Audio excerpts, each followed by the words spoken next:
The champagne glass slipped from my sister Victoria's manicured fingers, shattering against the marble floor of our parents' Beverly Hills home.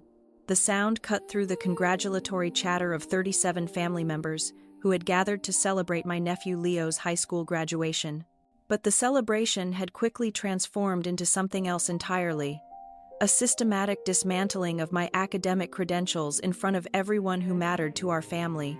I mean, let's be realistic here, Victoria continued, her voice carrying that particular tone she'd perfected since childhood, the one that managed to sound both caring and condescending simultaneously. She adjusted her Hermes scarf and gestured toward me with her freshly refilled glass. Elena has always been the practical one in the family. Not everyone is cut out for serious academic work. The circle of relatives nodded knowingly. My cousin Julian, fresh from his first year at Stanford's MBA program, leaned back in his chair with the confidence of someone who'd never been questioned. Victoria is right. I've seen the level of intellectual rigor required at top-tier institutions. It's not for everyone.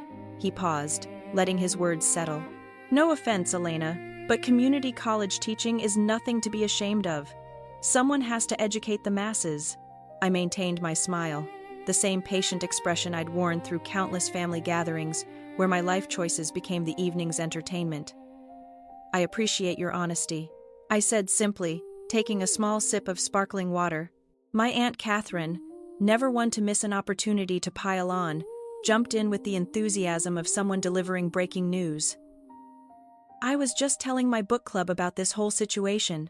You know how some people are naturally gifted for academic research, and others are more suited for basic instruction.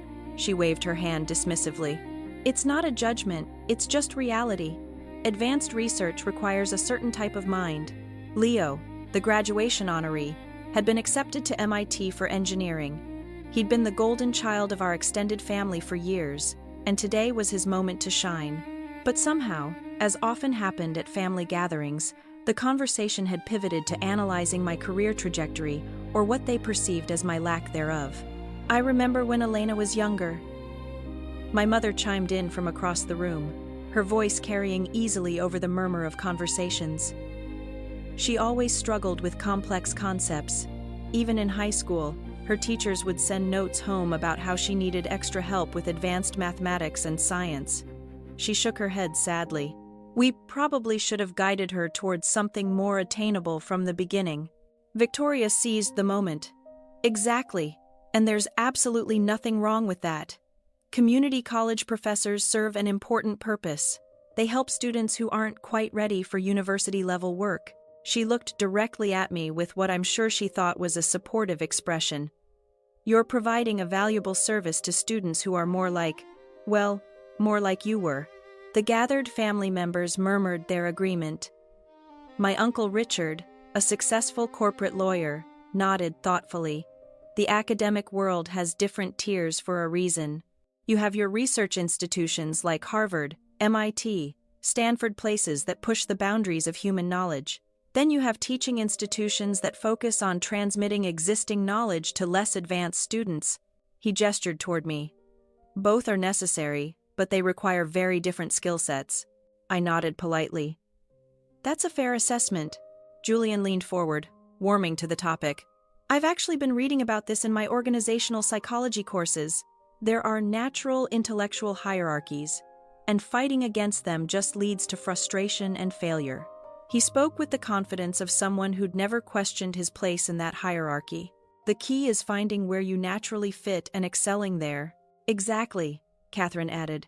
And Elena has found her niche, teaching basic algebra to students who struggled in high school. That takes patience, not brilliance. It's a completely different skill set from conducting groundbreaking research or publishing in peer-reviewed journals. Victoria stood up, clearly enjoying her role as the evening's intellectual authority. I think what we're all trying to say, Elena, is that we're proud of you for finding your level. Not everyone can be a research scientist or a Nobel laureate. The world needs people who can explain basic concepts to struggling students. She paused dramatically. It's honest work. The condescension was so thick I could practically see it hanging in the air like expensive perfume. But I'd learned long ago that arguing with family during these moments was pointless. They'd already decided who I was and what I was capable of achieving. My cousin Ashley, who'd remained quiet until now, decided to contribute her perspective. You know, I was talking to a professor at Berkeley last week, someone who actually conducts research, and he was explaining how rare true academic brilliance really is. He said, "Most people who think they are research material are actually just adequate teachers at best." She looked at me meaningfully. It takes genuine intellectual gifts to contribute new knowledge to the world. The thing is, Richard continued, real academic research requires not just intelligence, but a specific type of analytical mind. You need to be able to see patterns that others miss, to ask questions that haven't been asked before. He shrugged. It's not something that can be taught or faked. You either have it or you don't. My father, who'd been relatively quiet during this character assassination masquerading as a family discussion, finally spoke up. I remember Elena's college professors. They were always very encouraging. But you know how professors are. They have to be supportive even when a student isn't really graduate school material. He looked at me with what he probably thought was paternal wisdom. Sometimes the kindest thing is to help someone recognize their limitations early. The conversation continued for another 20 minutes with various family members contributing their observations about my intellectual capacity, my career choices, and my general unsuitability for serious academic work. They discussed me as if I weren't sitting right there, occasionally throwing me sympathetic glances that made it clear they thought they were doing me a favor by helping me understand reality. Victoria, clearly feeling like she was providing a valuable public service, decided to offer some final wisdom. The important thing, Elena, is that you found work that matches your abilities. Community college teaching is stable. It provides benefits, and it doesn't require the kind of intellectual heavy lifting that would just frustrate someone like you. She smiled warmly. You should be proud of being realistic about your limitations. I set down my water glass and looked around the room at these people who shared my DNA, who'd known me my entire life, and who'd apparently decided decades ago exactly who I was and what I was capable of achieving. You're absolutely right, I said quietly. I should definitely be realistic about my limitations. Julian nodded approvingly. That's exactly the kind of mature perspective that will serve you well. Self-awareness is underrated in today's society. Catherine leaned forward conspiratorially. And honestly, Elena, you should be grateful you found your niche before wasting years trying to pursue something beyond your reach. I've seen too many people destroy themselves trying to achieve things they simply weren't intellectually equipped to handle. The gathering was interrupted by the soft chime of my phone receiving a text message. I glanced at it briefly, a reminder about tomorrow morning's press conference, and slipped it back into my pocket without comment. Even the timing is perfect, Victoria continued, apparently interpreting my phone check as validation of her point. You're at an age where most serious researchers have already established themselves. If you were going to make groundbreaking discoveries, it would have happened by now. She gestured around the room. Look at Leo. He's 18, and already showing more promise than most graduate students. Leo, to his credit, looked uncomfortable with being used as a weapon against his aunt, but he was 18, and surrounded by adults who seemed very certain about the way the world worked. So, he remained silent. Richard decided to drive the point home. The academic world is brutal, Elena. It's not like teaching community college where everyone gets participation trophies. Real researchers are competing against the brightest minds in the world. They're publishing groundbreaking papers, securing massive grant funding, leading international collaborations. He shook his head sadly. It's just not realistic to think someone could jump from remedial math instruction to that level of intellectual contribution. Plus, Ashley added, serious academic research requires connections, institutional support, advanced degrees from prestigious universities. You can't just wake up one day and decide you're going to revolutionize human knowledge. She laughed, but not unkindly. The system has barriers for a reason. My mother approached with a gentle smile, the expression of someone about to deliver uncomfortable but necessary truth. Sweetheart, we're saying all this because we love you. We don't want you to set yourself up for disappointment by having unrealistic expectations about your career. She patted my shoulder maternally. You've built a nice, stable life, teaching basic mathematics to students who need extra help. That's enough. That's good. The family murmured their agreement, clearly feeling like they'd performed an act of collective kindness by helping me understand my place in the intellectual hierarchy. The conversation was beginning to wind down, with people starting to discuss Leo's upcoming freshman year and the various academic opportunities that awaited him at MIT. But then my phone began to ring. The sound cut through the familiar wisdom-sharing session like a fire alarm. I glanced at the screen and saw the caller ID. Harvard University, Office of the President. "Excuse me," I said politely, standing up from my chair. "I should probably take this." Victoria waved dismissively. "Oh, it's probably some telemarketer. They always call during dinner parties." I answered on the fourth ring. "This is Dr. Vance." The voice on the other end was crisp, professional, and unmistakably urgent. "Dr. Vance, this is President Sterling's office at Harvard University. We need you here immediately. The breakthrough announcement cannot proceed without the research director's approval, and the media is already gathering." The room had gone completely silent. 37 pairs of eyes were fixed on me as I listened to the voice explaining that the quantum computing research I'd been leading had achieved a breakthrough that would fundamentally change how the world processed information. The patent applications alone were expected to be worth somewhere in the range of $8 billion, and 3 different government agencies were requesting immediate briefings. "I understand," I said into the phone, my voice calm and measured. "I'll be on the next flight to Boston. Please have my assistant reschedule the Department of Energy meeting for Wednesday, and make sure the NSF funding documentation is ready for my review." I ended the call and looked around the room. The silence was so complete I could hear the grandfather clock ticking in the hallway. Victoria's face had gone completely white. The champagne glass in her hand was trembling slightly, sending tiny ripples across the surface of the liquid. Julian had frozen mid-sip, his MBA confidence evaporating like morning dew. His mouth was slightly open, as if he'd been about to contribute another observation about intellectual hierarchies, but had forgotten how to form words. Catherine was staring at me with the expression of someone who had just watched the laws of physics reverse themselves. The book club wisdom about natural academic ability seemed to have temporarily escaped her memory. My mother had gone very still, her maternally patient expression replaced by something that looked remarkably like shock. The encouraging professors and the notes about struggling with advanced mathematics suddenly seemed like they might require some recontextualization. Richard, the corporate lawyer who understood institutional hierarchies, was looking at me as if I just announced I was secretly a member of a different species. His certainty about academic barriers and intellectual contributions appeared to be undergoing some rapid recalibration. Leo, poor Leo, was staring at his phone screen with the expression of someone trying to solve a puzzle that had too many pieces. "Aunt Elena," he said slowly. "It says here that Dr. Elena Vance is the director of quantum computing research at Harvard, and that she's been there for 8 years. Ashley, who'd been explaining the rarity of true academic brilliance, was conducting what appeared to be a frantic Google search on her phone. Her face was growing paler with each search result. "There's a Wikipedia page," Leo continued, his voice barely above a whisper. "It says you have patents in quantum computing that are worth billions of dollars, and that you've published in Nature, Science, and Physical Review letters." He looked up from his phone. "It says you're one of the leading quantum physicists in the world." The silence stretched on. Someone's ice clinked in their glass. Victoria finally found her voice. But you teach at community college."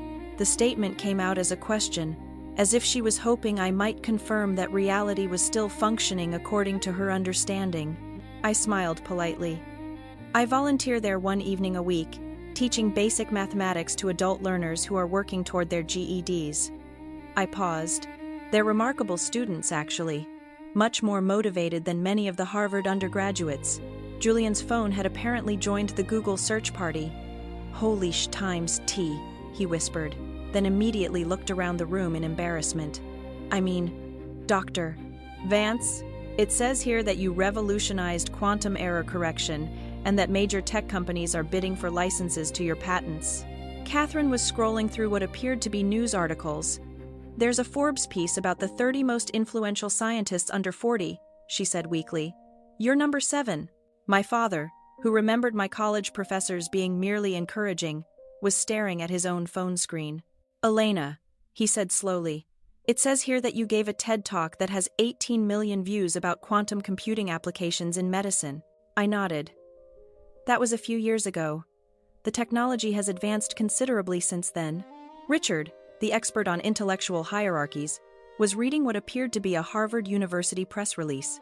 It says you're leading a research team of 47 scientists, and that your lab has secured over $200 million in federal funding. He looked up at me with the expression of someone whose understanding of the world had just been fundamentally reorganized. And that you're the youngest person ever appointed to direct a major research initiative at Harvard. The quantum computing breakthrough they'd called about was the culmination of 8 years of research that had consumed my life in the best possible way. We'd solved problems that had been considered theoretically impossible just 5 years ago. The applications stretched across cybersecurity, medical research, financial modeling, and artificial intelligence in ways that would reshape entire industries. But standing in my parents' living room, surrounded by people who just spent an hour explaining why I wasn't intellectually equipped for serious academic work, all I could think about was how I'd spent the last decade attending family gatherings where my career was treated as a source of gentle disappointment. Victoria was still processing. But you never said anything. You let us think. She trailed off, apparently unable to finish the sentence. You seemed very certain about my limitations, I said gently. I didn't want to contradict your assessment.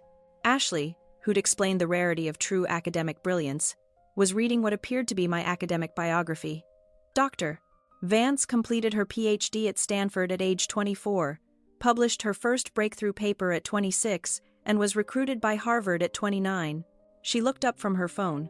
You're 33 now, which means you've been leading quantum computing research at Harvard since you were 29, I confirmed. It was quite an adjustment, actually, managing a research team while trying to maintain my own experimental work. Julian had found a video interview I'd given to Scientific American. She's explaining quantum entanglement like it's basic arithmetic. He looked at me with something approaching awe. I can't understand half of what you're saying.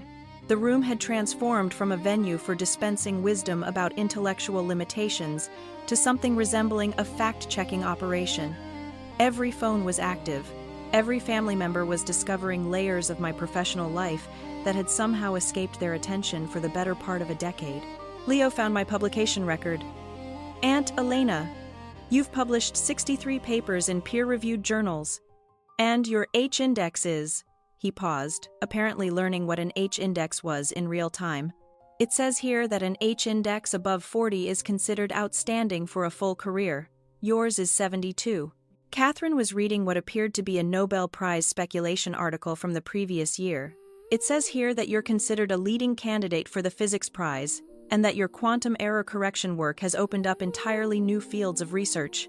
My mother, who'd been concerned about my unrealistic expectations, was staring at a photo of me shaking hands with the president during a White House science advisory meeting. Elena, she said slowly, when did you meet the president? Last year, I said. There was a briefing about quantum computing applications for national security. Several of us were asked to provide technical guidance.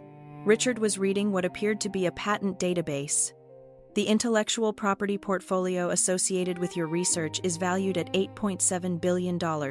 He looked at me as if I just announced I was secretly a member of the royal family. How is that possible? The quantum computing patents were indeed worth billions, but that wasn't really the point. The point was that we'd solved fundamental problems about how information could be processed and secured. The financial implications were secondary to the scientific breakthrough, though I understood why that might be difficult to explain to people who just spent an hour discussing my intellectual limitations. If this story of quiet resilience and proving others wrong resonates with you, please consider subscribing to the channel and sharing this video. Your support helps me continue to bring these stories to life. Victoria had found a video of my most recent conference presentation.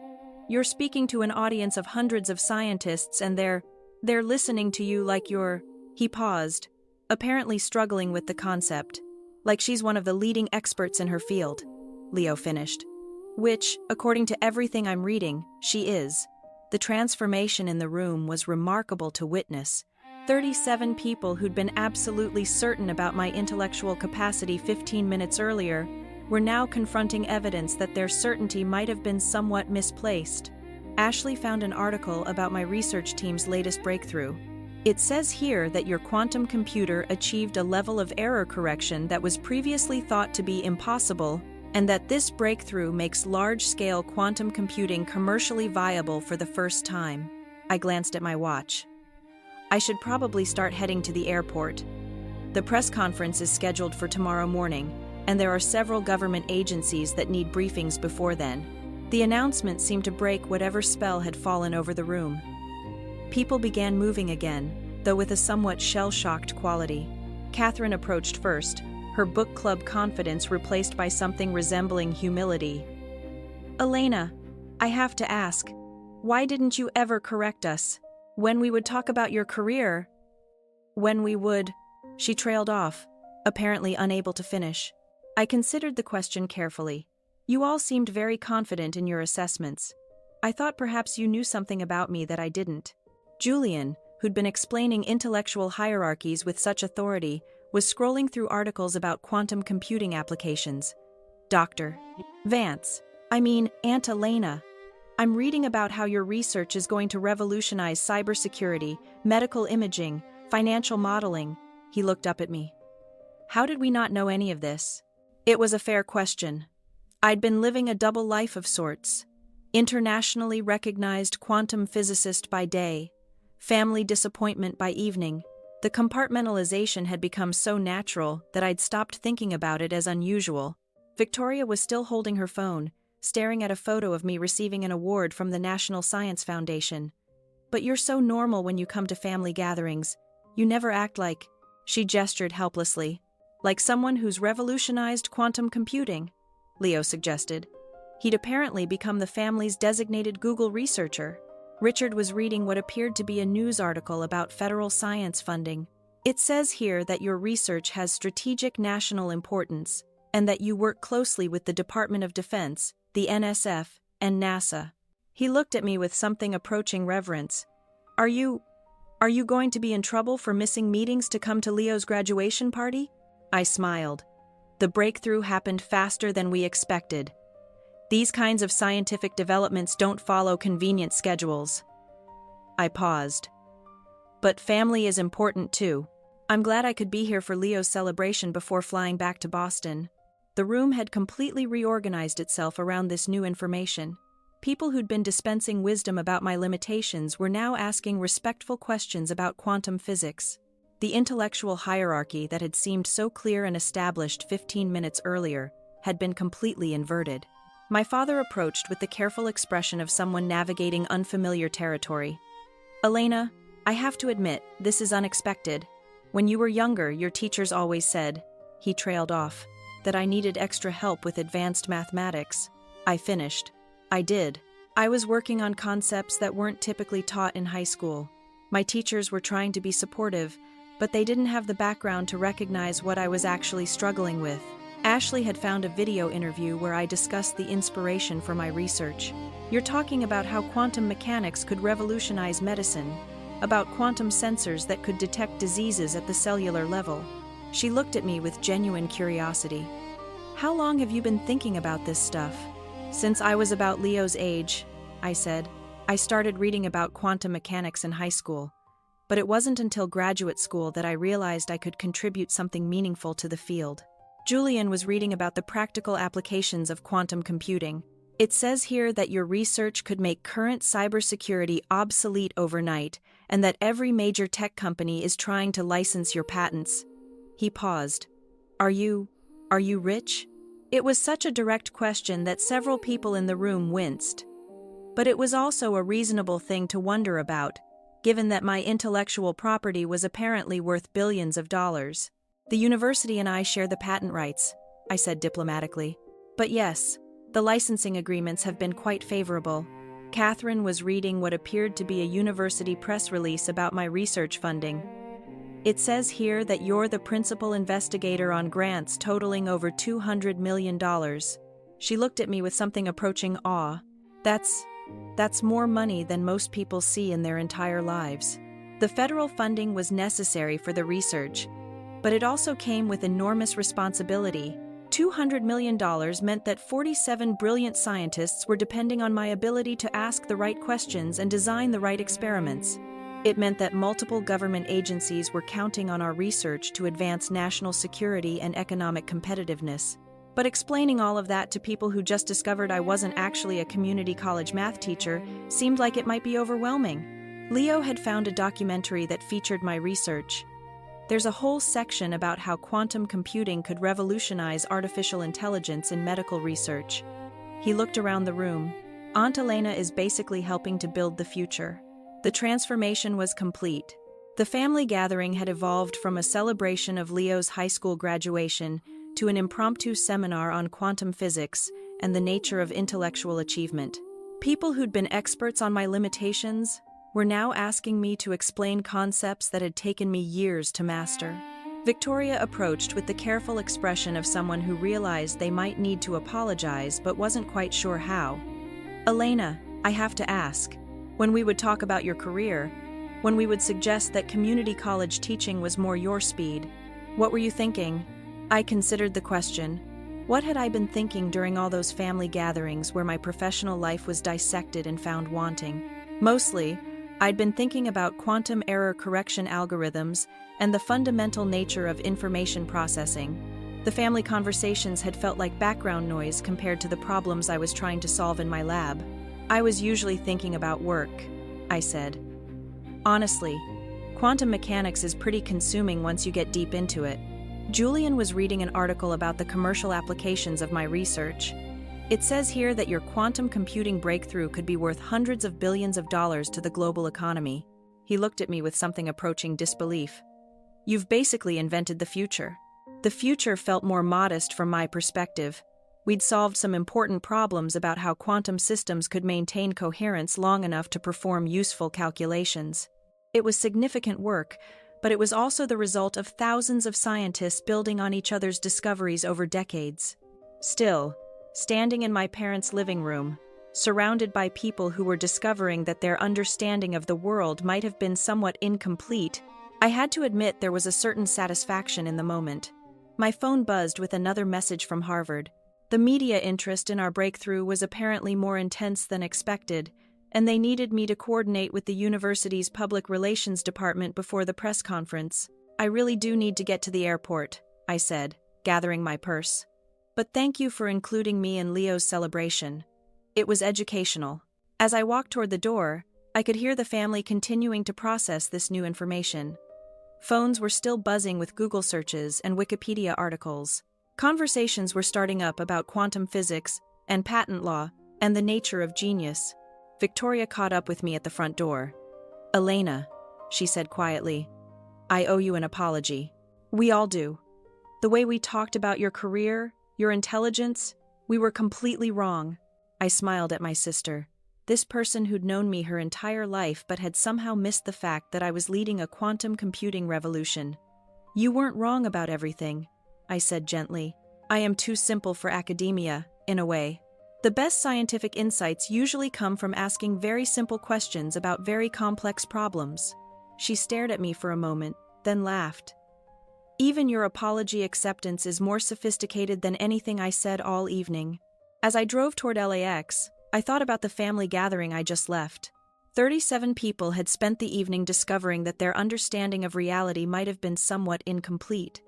It was a feeling I recognized from my own scientific work.